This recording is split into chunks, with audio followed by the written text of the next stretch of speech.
Hi, everyone.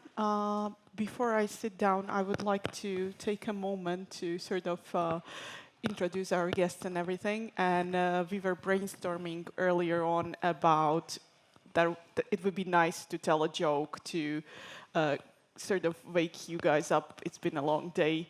But I actually thought of a thing that I wrote somewhere on my LinkedIn the other day, and it was that Estonia might be small on the map, but it's big in the sense of ideas and innovations. And I'm really happy to be here today with my esteemed guests. I would start at the end, actually. And this was the only thing that I was preparing for the whole day because I cannot pronounce anything in Estonian. So with me here is Mr. Kalev Koidumäe, and I really hope that I didn't butcher this. And then we have Mr. Paul Lias and Mr. Sander Sipelgas, and I don't think they need much of introduction. And I would like to ask Sander to start us with, why are we here? Tell us something about this fifth edition. Thank you. Yeah, sure. Thank you, Daniela, and welcome to the Software Defined Conference from my side. And this is already the fifth year we're putting it together with our Ministry of Economic Affairs and Communications. I'm Sander Sipelgas. I'm working daily at Space Estonia as a project manager, and I'm heading the program, putting together the program for the conference here. And for 5 years, we've been putting it together because we see that the topic itself, cybersecurity in space, is something that needs to be discussed because as working in the sector, we see that a lot of companies don't actually put that much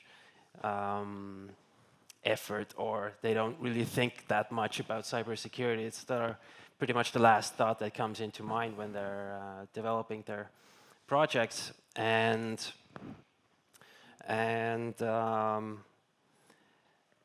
over the next days, we're going to discuss how everything related to cybersecurity in space comes together, starting from the technology side, talking about policy, law, education, and everything in between. And we kind of pride ourselves with being one of the only space cybersecurity conferences in Europe. We don't see much of those around, so that's also one of the reasons that we see that this topic needs some ground to grow on, and that's why we're here as well. And we don't just want to talk about the technology in really like deep tech talk. We want to make it accessible for also policymakers who maybe don't understand that much about the itty-gritty technical side, so people on the street can come in and understand what we're actually talking about. And bringing the community together, which in Estonia isn't that large, so getting together once a year for a conference is nice. And that's what it's all about, right? When we get together, we make connections, and ideas are born from it, and collaboration is something that we all strive for. And yeah. We've seen actually a growth of 20% in the registrations, and we have participants of 17 countries here. So this is definitely a topic to discuss. So I would like to give the word to Paul to tell us a little bit more about why are you here with the Space Ministry, and yes. Thank you, Daniela, for the very kind introduction. So far, I believe only Germany has a space ministry in Europe. Estonia still has the Ministry of Economic Affairs and Communication. Yeah, but we are working on it. But we are working on it, and it's much more cool to just to summarize a long name in one. But yeah, again, good evening also from my side, and thank you for attending this press conference and listening to what we are planning to do in the next days, and so what is the conference and all about. And the Software-Defined Space Conference has already the history, not only 5 years, actually 6 years. So when we started, actually 6 years ago, but then COVID came, and due to COVID, the first event was postponed to a later point. And earlier we started it as a pure space cybersecurity conference. But after the first event, we already realized that the opportunity, it's much more bigger than only space cybersecurity, because if you're talking about cybersecurity, then you are mainly talking about threats and what might go wrong. But we have chosen the different part after the first event and looking more into the bright future about the opportunities which are, and to look into the area of software development and all the software-defined systems more broader, not only in the security perspective. And as you can also see from the audience, we have a mix of students, policymakers, technology companies, and also law firms. So it's a very huge mix of representatives from also different levels. So I think it gives already a very good idea, and it talks to the I think the audience very well.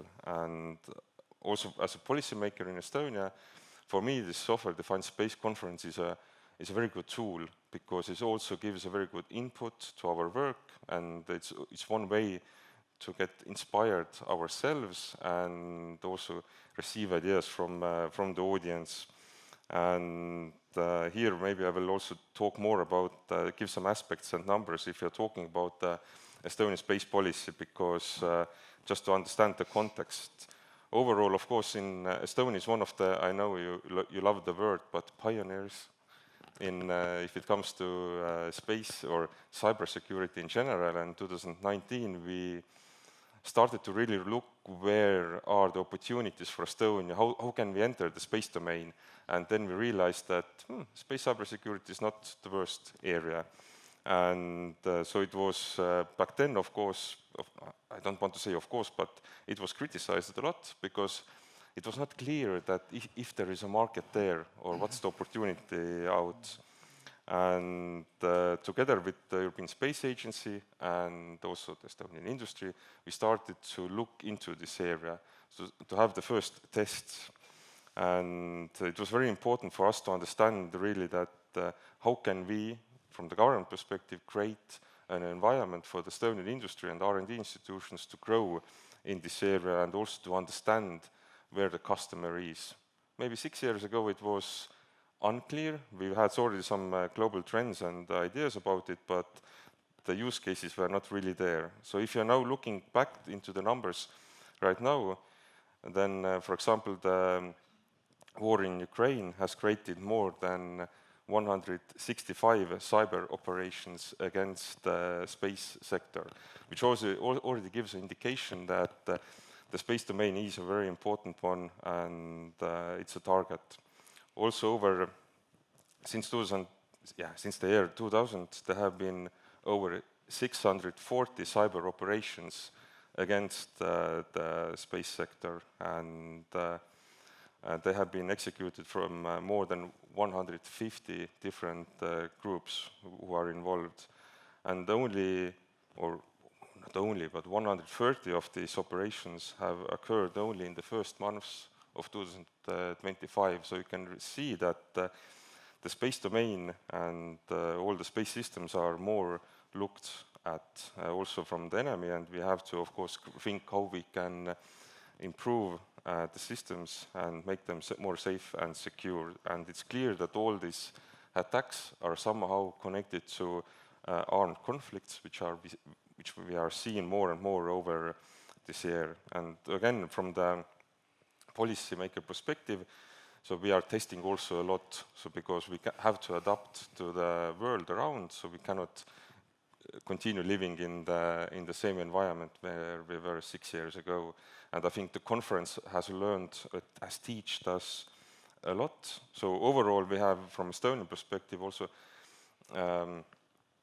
very clear long-term priorities, and space cybersecurity is one of the areas where we are looking. When we started talking about it, was more as a buzzword, because it was very unclear what we can do. Today, the word, for example, space cyber range it has more established, and we know more what it actually means.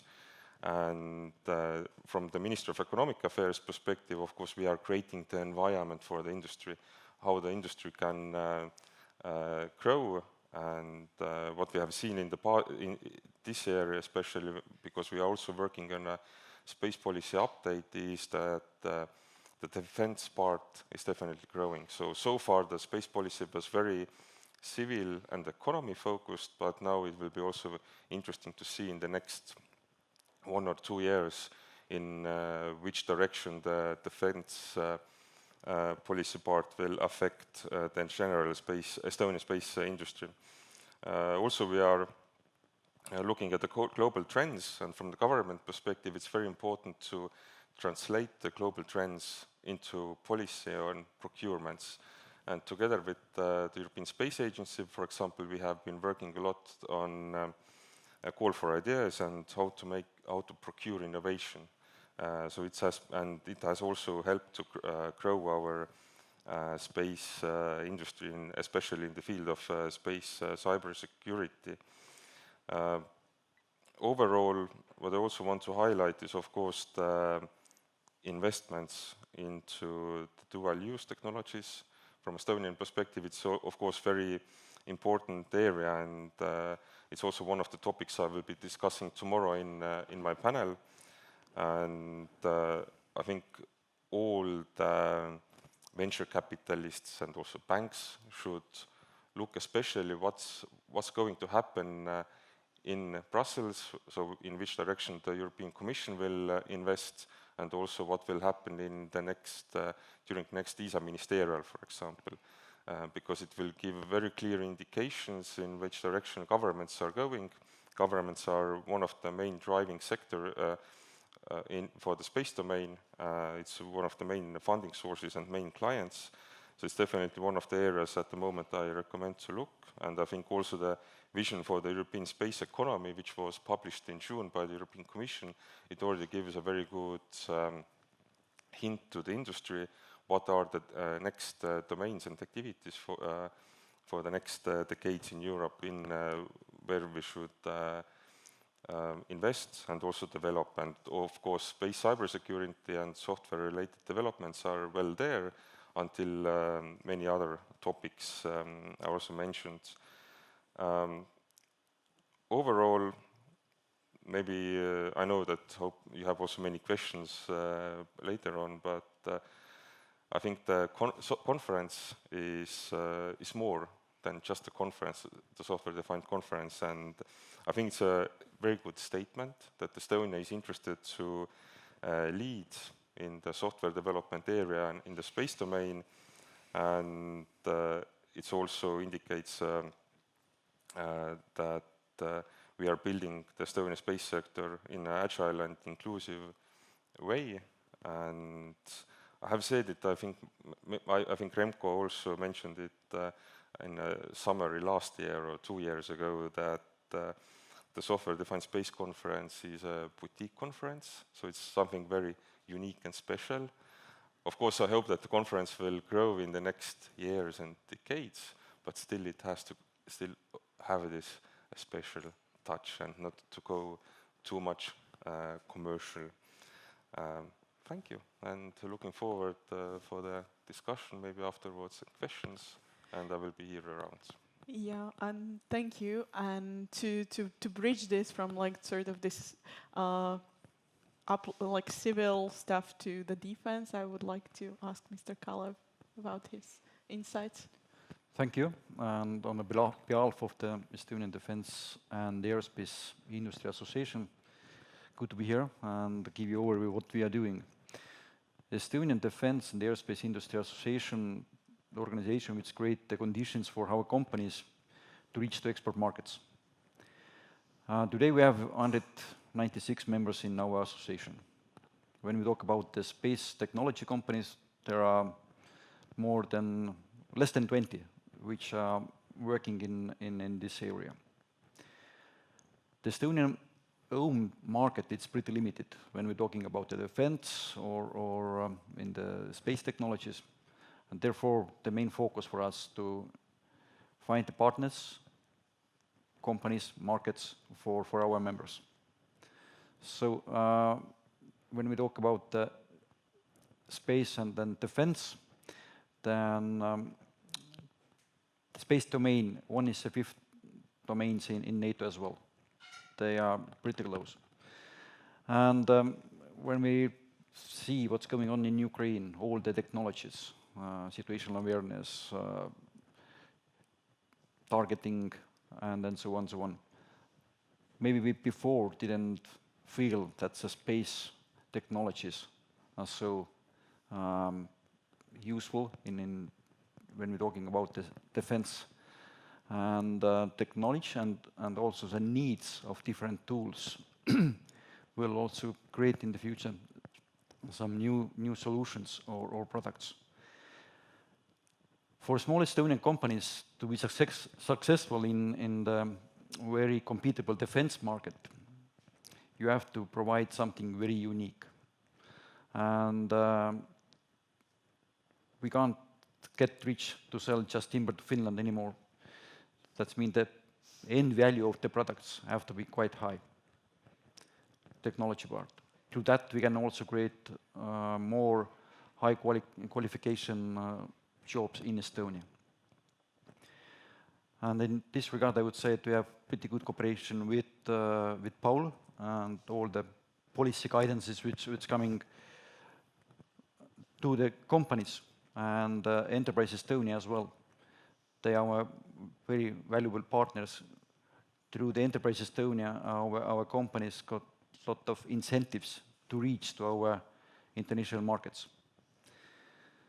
And also the Estonian home defense forces as well, they using more and more technology from the Ukrainian battlefield. And in this regard, just recently was established so-called Future Command structure in Estonian Defense Forces, which is looking specifically for the new technologies. What kind of new tools will be armed forces needed in the future, not today or day after tomorrow, but in longer perspectives.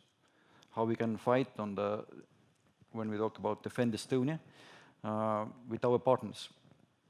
So we see in the near future that small companies will start to produce or becoming more actively a part of the space technology, let's say, sector in Estonia as well.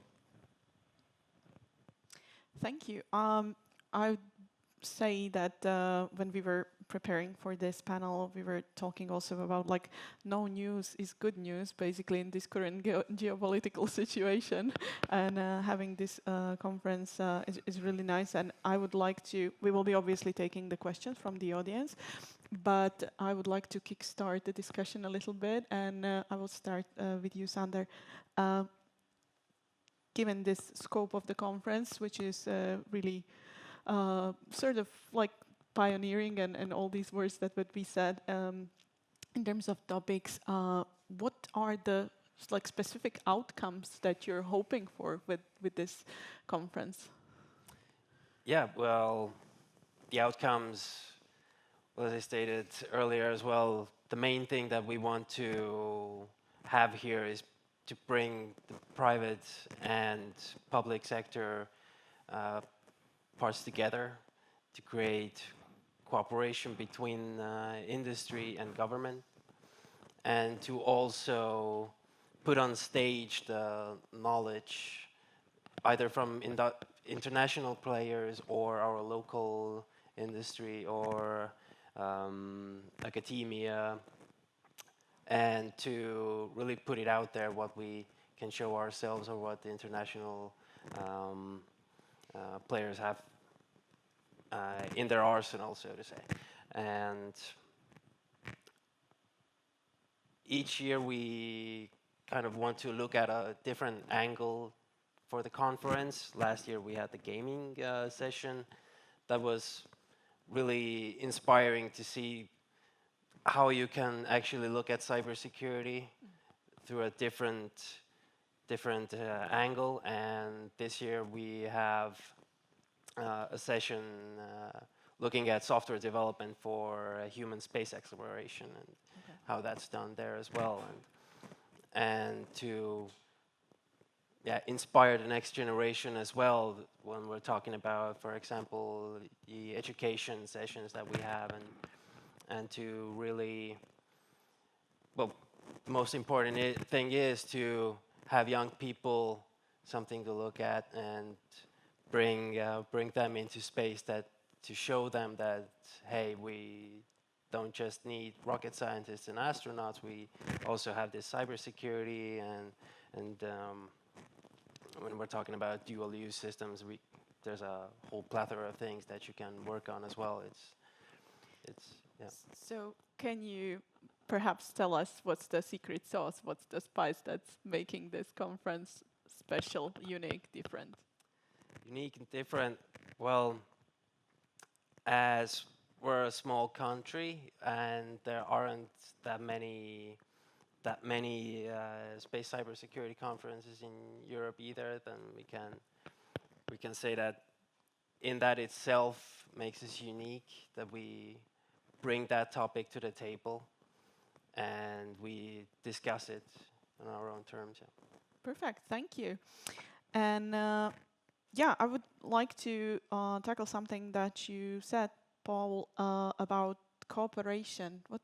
It's like cooperation. What does this mean to you? And you were talking about this in your speech. So can you tell us a little bit more about? Cooperation is, of course, the cornerstone of. It doesn't matter, is it only space exploration or whatever space activity in Europe, but is it in the European Union or in ESA? If you're talking about the Estonian space policy and also the cyber activities, then we are more focusing on the results, but not the process itself. And I personally would not say that cooperation is the end goal, what we want to achieve, or the result itself. The result is that we are building something and pushing technology or the use of technology forward. And the cooperation is how to achieve it. And of course, Estonia is a member of the European Space Agency, exactly to cooperate with others. And it has been a really long journey there to really develop the industry to have something to cooperate with and to find exactly the niche, what we can do in. So far, Estonia has been now a member of the European Space Agency for 10 years, and in this time we have very well understood our niche and what we can do, how we can contribute. And I think one of the best results what we have achieved so far is the contract and activity together with the Estonian industry and ESA building the space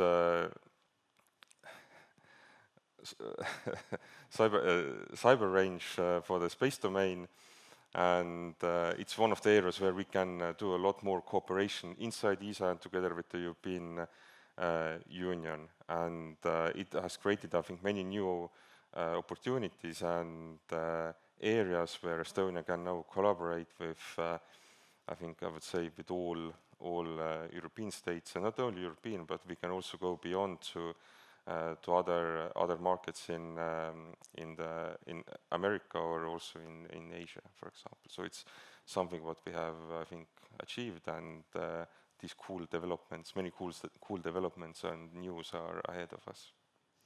Yeah, I was wondering as well when I first heard about this conference, like, okay, Estonia chose this topic. This is really, really interesting. Obviously, we can see that there's a huge potential with the topic of cybersecurity. But what was the driving force? What was the first moment of choosing this for whatever plan, strategy, or sort of topic for? Yeah. Yes, exactly. So when we were thinking about the Estonian space policy in 2019, then we were thinking about space or cybersecurity and how we can do something here. But what's the real reason why we are good at cybersecurity? So here again, we have to go decades back, and all the progress normally is done during crisis. And if you just Google and open the Estonian strategy for cybersecurity, then it's all connected to major crises what we have had, because crises are the driver and push for technology and innovation. And one of the first crises was in 2007, when Estonia was attacked by Russia. And all these events what have happened in the past decades have helped Estonian industry and also government agencies to deal with cybersecurity, how to build up the capabilities and capacities. And now we can make use out of this experience what we have gathered in the past decades to bring it to the space domain. And so everything is connected with each other, and hopefully this time we don't have to act to a crisis, but we can hopefully prevent something to happen. Yeah, thank you. And Kalev, if I can ask, we were again discussing, preparing for this panel, and I've been told like it hasn't been a smooth sailing or very nice or easy walk for the Estonian companies back in the day. But like, what are the challenges of defense and space companies in Estonia nowadays? What would you say? The challenges for Estonian companies nowadays, first to reach to the clients. And as I mentioned also before, the Estonian companies have to do, first of all, to be successful, you have to provide very unique product, or you have to do 3 times more marketing if you compare with the equally same size of the company from Finland. That's true. That's what we have been faced. And but the challenges, because end users usually for defense product, it's governments. And to reach to the end users, it's take time. And when you have the small companies, many of them are startups, for them it's pretty challenging to survive this period when you start to develop your product to the first sale. And that's I would say the biggest challenge for quite a number of the companies.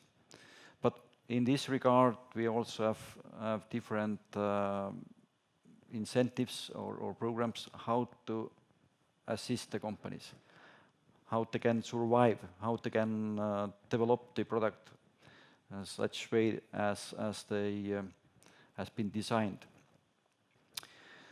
When we talk about the space and then defense, in this regard, maybe we in Estonia lack of the, let's say, expertise when we talk about the space domain in the military ways. We have quite good expertise how to do the science in space sector. But in military domain, we haven't trained the officers or expertise who can, let's say, define the problems what need to be solved. But we are moving this direction together with universities in Estonia, and the knowledge coming step by step also towards to the military sector more and more. And of course, the references from the Ukraine, as we see also. All the technological development, technological development spin are moving so fast. So you have to learn quicker, you have to adapt with the situation, you have to start to use the modern tools and the tactics and means.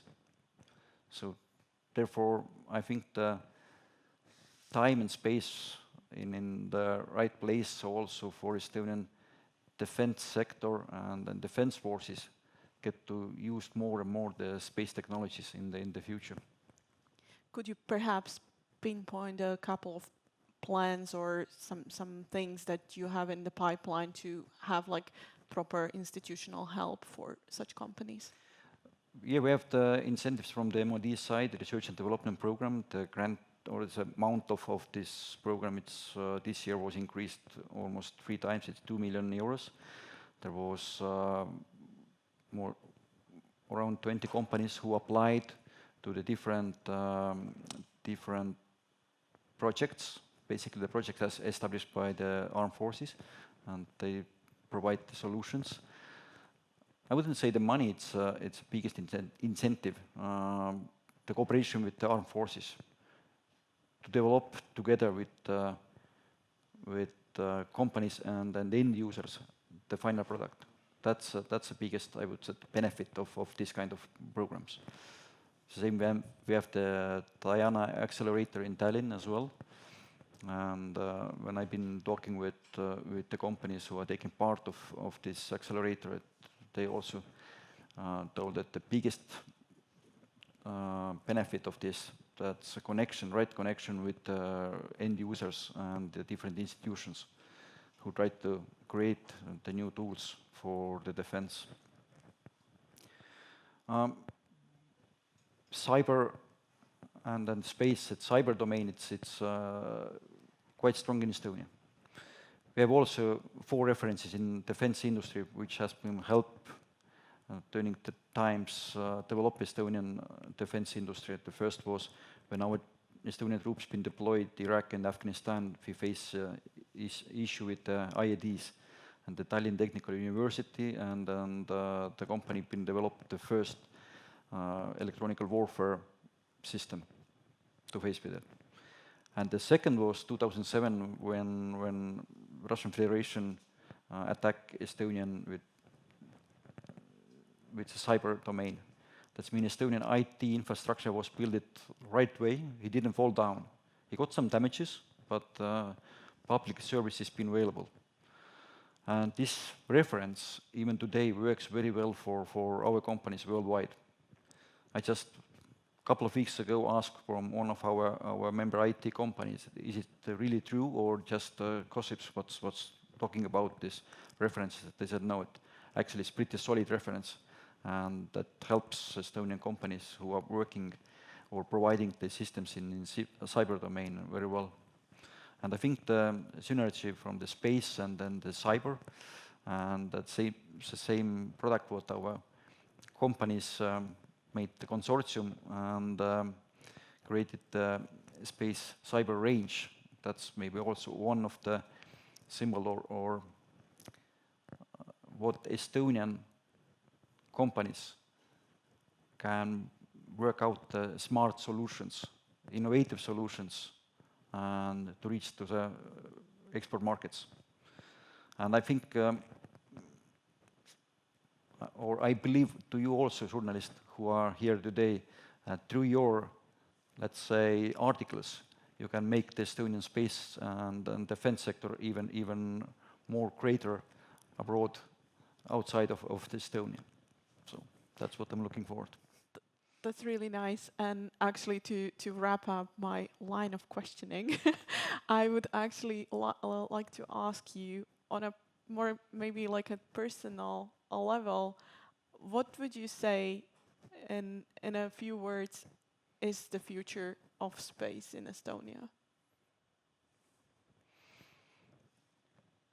Yeah, that's for you. From industry point of view, Yes. I would say that I would like to see, let's say, 3-4 times more companies who are operating in this field. And they have been create something unique in the world in the space sector. Perfect. Paul, do you want to add something? 3-4 times more companies is what we are working for. Is it true, Sander? Just You're confirm. exactly right. And but what I personally would love to see is one thing what is missing in Estonia, because one thing what we are especially proud of is the unicorn companies. We are always counting how many unicorns per capita we have. Oh. We are leading, but this one space tech unicorn company is still missing. And I hope in the next less than decade we will see one of these space tech unicorns in Estonia. So it's the dream. Well, fingers crossed, you have fantastic initiatives here. And now I would like to hear from the audience. We'll be taking questions. So, yep. Paul, you mentioned all of these attacks. What's the main threat that you're seeing in cyberspace? It strikes me that there must be two threats. There must be the immediate threat if you're going to a conflict, but then there's a longer term threat that you must be seeing. I think, okay, many of these attacks are somehow connected to the government relations between each other, government-funded groups. These are, all of them, somewhat predictable. We know that these two nations cannot like each other, and then something, there might something come, because especially these space systems are being attacked, which are used to help one side or the other side. So you can already predict that, okay, something could happen here, and we have to act here. But there is this unknown factor, and I think it could be this potential, this more terroristic acts, or that someone just wants to prove that I can attack a space system. Is it the ground infrastructure itself, or then the space segment? So I think it's here we are talking about unknown factor, which might happen because someone wants to make a point, and it's something which is very difficult to predict. And I think it's the main this unknown threat what we could be facing, but we don't know yet. So it's something but we can do something about it. And all, for example, these cyber range activities, what we are already developing today in Estonia, and many other cool activities at the European Space Agency. It's one way to make the systems more safe and secure, and also the satellite operators to prepare them to act in potential case of crisis. And there are also many other, for example, AI tools, machine learning tools developed also by Estonian industry. You can understand what's happening to the system. So is someone monitoring your commands, or has been there any changes in the system itself? So we can already conclude that someone has done changes to the mission control, for example. One of the big worries at the moment, particularly given AI, is cyber database poisoning. Now, it strikes me that satellites are information gathering systems. Have you seen any evidence of people trying to poison the data coming down from satellites? It's a very good question. I know that there are answers for sure for that, but I cannot bring any specific example here. There is one person in the room who has, I think, tens of examples, and we can later on maybe make a connection here. Do we have more questions? Yeah, Remco? Congratulations with 5 years of SDSC. That's really good. Round of applause for that. Yeah. Now, I know that SDSC has helped put cybersecurity in space on the map.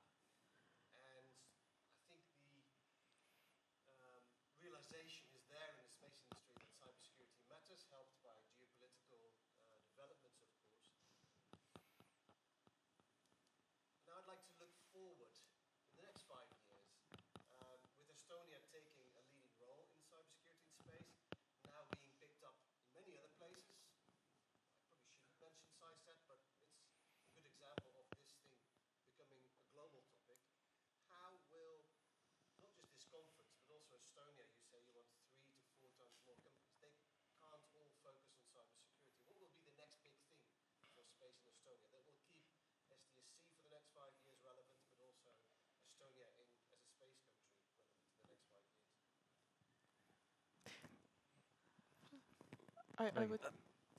I would say yeah. Something. Yeah. Well, I would like to see the conference growing bigger and bigger every year, as Daniela and I were discussing beforehand. That there's been significant growth of the conference over the years, and I want to actually maybe broaden not really the topic of the conference, just keep it cybersecurity centered overall, but maybe like bring in parallel sessions, make the conference way bigger, bring in more international cooperation with other key players, and just grow the team behind the conference as well to keep it growing and growing. And at one point, well, the government can't really not support, it's the wrong word, but organize such a thing. So I want to see companies taking over the initiative to actually organize something like this on their own, to see the value behind it. So that's one of the bigger dreams that I have over the 5 years to come. I know what Paul is thinking, regional cooperation with Latvia and AI deep tech innovation. that was a joke. No, I was actually not thinking about it. But when but it's a good one. Thank you. I was maybe 5% thinking about it. But overall, I think also added in my intervention in the beginning is that the opportunity part. Yeah. So again, if we start talking about the cybersecurity only, then it's so bad, the world is horrible, right? It's not that bad. It's actually, it's a very nice place where we are living, and we should also look into the positive side. Space is also positive and creates new opportunities. And it's what Remco said also, it's clear that if you're talking about 3 or 4 times more companies, then we cannot have not only cybersecurity companies in Estonia, and we have to look broader. If you now look at the Estonian industry more in general, then it's not cybersecurity and software development only. If you're looking more into the detail of the software development, then also in Estonia we have a very strong gaming industry. And it's also the topic what we introduced already last year is space and gaming, and we had a presentation also made by EUSPA, I remember very well. And I think it's a topic to focus and really look at, because if you compare the overall market size of the space domain and the gaming industry, then space is really a small and niche sector. And I think in future, space technologies, is it satellite connectivity, is it the GNSS, remote sensing, then the gaming sector today is under-evaluated. And it's one of the topics that we have been also looking into, and into a lot of monitoring. But here we see that we also have to do something from the government side, maybe to have some initiatives to really bring this topic more on stage. And I think there is this positive market, and gaming is not only, I don't know, losing your brains, but gaming has also the educational aspect. And I think also introducing, for example, the astronaut campaign, so that one day as an astronaut, it's maybe even one step further to the Estonian going into space gaming, because this year we will, I think tomorrow or on Thursday, there is a panel about also with astronauts, right? Elisa confirms it's true.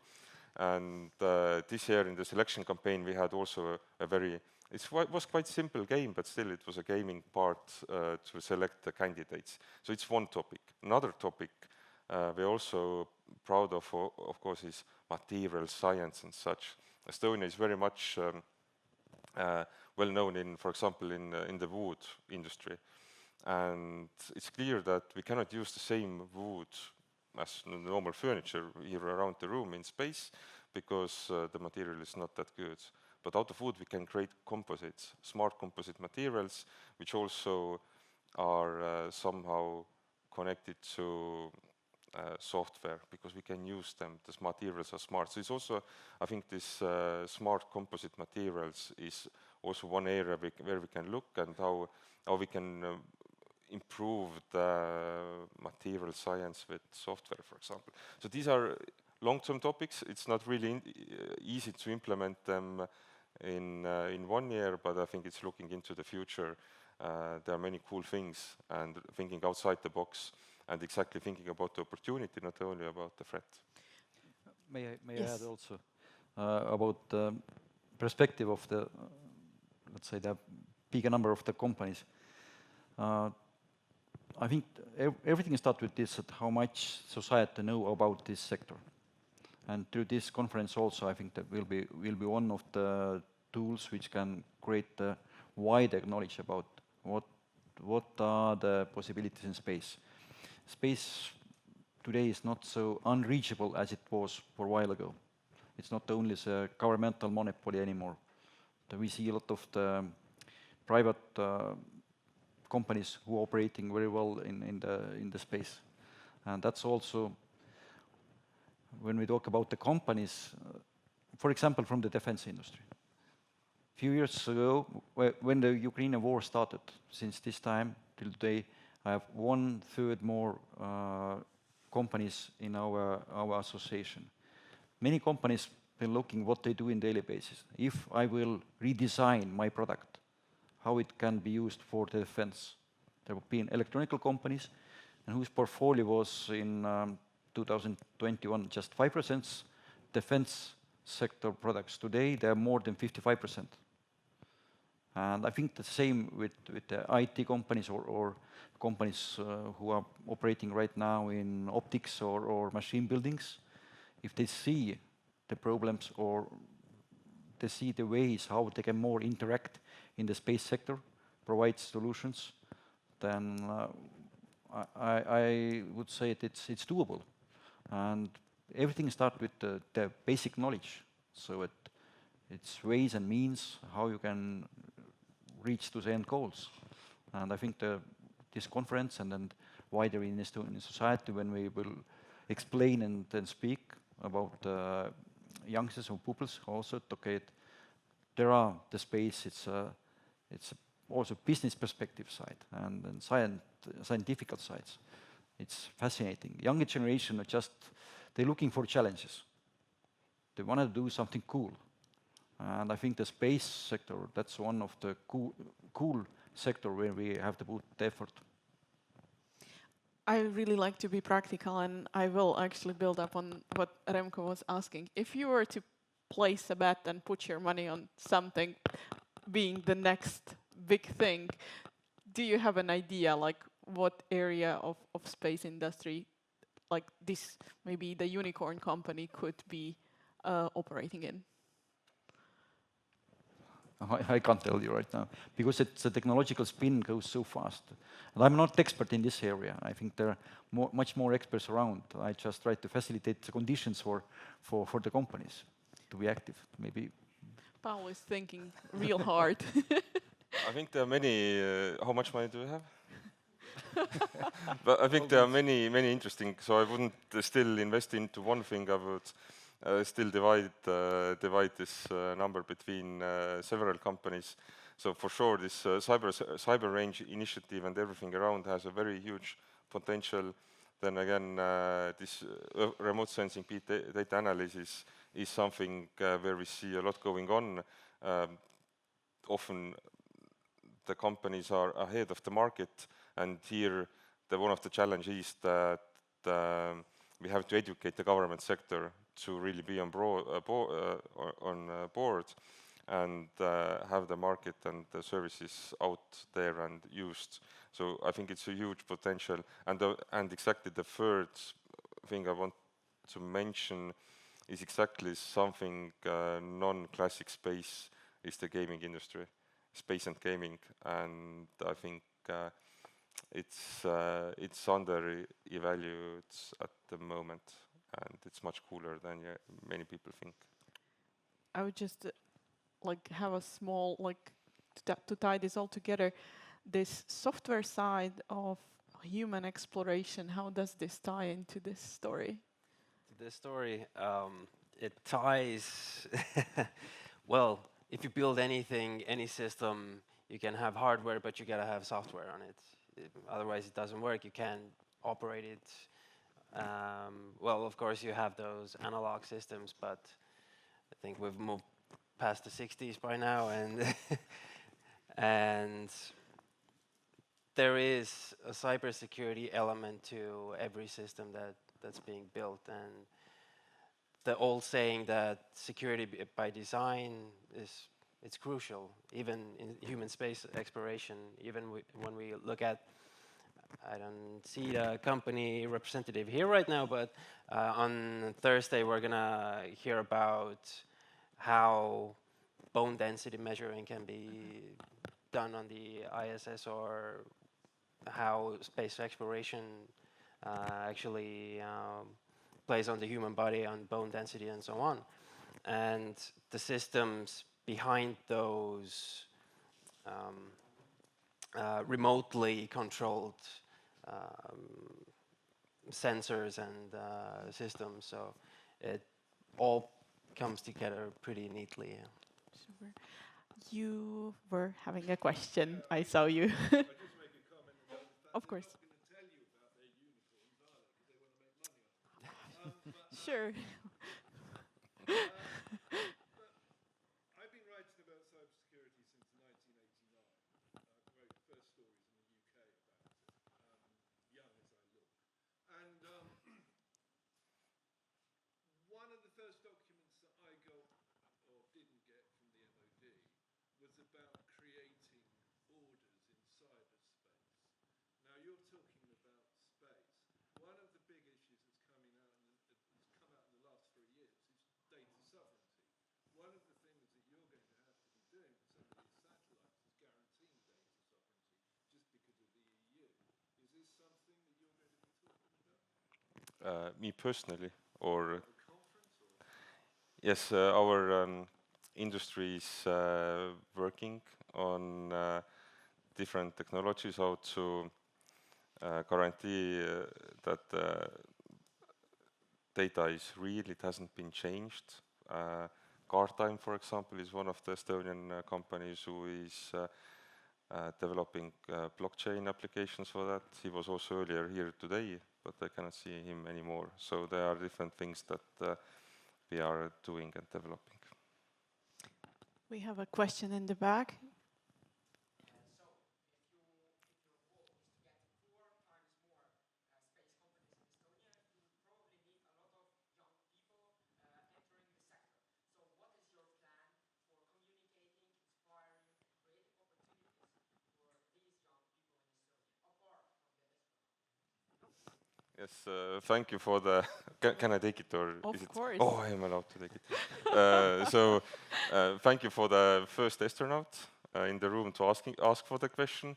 So astronaut is one of the many activities that we are doing, and I think the most important part is to develop the astronaut further and to learn from the astronaut campaign what we have had now last year and this year, and then adapt to the situation. So I think at the moment it's clear that we have to continue with astronaut activity, but if there are any other cool activities, for example space and gaming, then of course we will do it, and there are many ways how to attract young people in the space domain. And overall I think in Estonia we have, together with ESERO, for example, we have activities from starting from young children until sending trainees to EUSPA and to ESA until seconded national experts. So we have covered a very long spectrum already, and here we have to of course think that where we have to, from government perspective,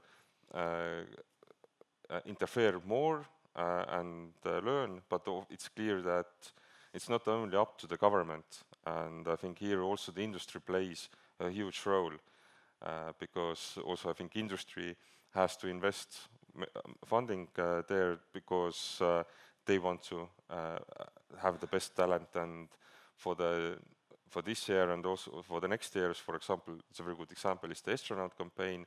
It's not anymore 100% financed by the government, it's a public-private partnership, so it's also where we are building cooperation between also with industry, and it's not only the space industry, it's the industry. So it's the industry outside the space sector who is supporting this activity, because everyone wants to see young children with stars in their eyes, and it's a cool activity about it. And if of course anyone of you has an idea what should be the next activity after astronaut, or on side astronaut, then we are more than welcome to listen to you and think together. Sander wants to add something. Yeah. Yeah, if I can add one thing that I've been actually telling students at career events as well, that if you want to look for internships, for example, in the space domain, you don't have to look at space agencies or space offices per se. A lot of the companies that are present at those career events actually do something in space. They have an office or a department dedicated for space activities. It's not common knowledge that they actually do something there, but they do. It's just worth asking the companies, hey, this is my interest, I want to do something there. Then they will say, okay, yeah, sure, we have a dedicated department for that. I would actually add something myself as a self-proclaimed ambassador of Estonia and space. There are plenty of initiatives in Estonia that come from like academia sector actually, and having hosted Kuupkulgur and S-Cube team also in Croatia where I live was very inspiring as well. So I'm really like super happy that these initiatives also have their own space here in Estonia, and I think they are beautiful ambassadors not only for the people in Estonia but also abroad. Yeah. So more questions? Yes. Question just to contribute to this that actually my colleague Enda also presented initiatives looking a bit into the new generation, the students. Just to repeat, the Space Camps, an initiative that comes out of Cassini. We're talking about students 14, 18 years old, so the next generation that comes, that we believe it could be inspired at EU level, of course. And then also the Space Academy. The Space Academy is an open platform. People can learn. You don't need to present any kind. You just register. There is a lot of material to learn. If you want to build a company, how would you do that? We've seen very good technical people, but we don't know how to build a company, and the other way around. So also the Space Academy can support also this initiative. Thank you. Implementing. Thank you for the addition. That's 100% true. Anyone else? Perfect. Yes. What is the main trend in the space area overall? What's happening in the next 5 years, 10 years? What are your dreams? Where are we heading? What is really happening? Paul, this is for you. What's really happening? Oh, okay, I have 2 minutes and 40 seconds. So overall, I think, of course, I cannot spoil everything what we will tell tomorrow in my panel, but overall, of course, the main trend has been from the very civil part, and we are building space for the society to socio-economical benefits, blah, blah, blah, to more defense. So is it now a good trend or not? It's up to the person to decide, but I think the trend at the moment, for if you are asking for the next 5 years, is for sure using space technologies that we have now developed for decades, more defense and security purposes. And it's the clear trend for the next 5 years, and here we have to live with that. And of course, historically, space has been very, there are many pacifistic companies even, we are doing only space for a good thing, and we are building only scientific missions. So this mindset is still there in the space domain, but is still changing, because the industry has to often decide still on the profit, and if they can choose, if I can do more profit in the defense domain than building something for the good thing, is that they tend to go more direction defense. So it's the thing what we see already today in the past 2-3 years, and it will continue if we see how the investments are done, that the defense sector will have a very huge role, playing a huge role in the space domain. I'm thinking that maybe Kalev wants to add something on top of what's really happening in space industry. I think the direction what Paul was said that what we see around us, the security that's let's say touch many people in the Europe and worldwide as well, and that's the technologies what are used today much more and more in the battlefield in Ukraine, as we see. Beyond that, of course, the scientific part also important. What will be the products or tools? I can't tell you right now because the cycle of the development are spinning so fast that it's let's say daily basis, means and counter means fighting in daily basis. But yes, it's the first 5 years perspective. I see the defense will be the main focus in the space. Well, I think that our time has run out, and I would like to thank you, and first of all, thanks my lovely, delightful panelists for their answers, and thank you for your questions. And I am sure that they will be still available to answer off topic, off the record, all the questions that you might still have today. Thank you. Thank you.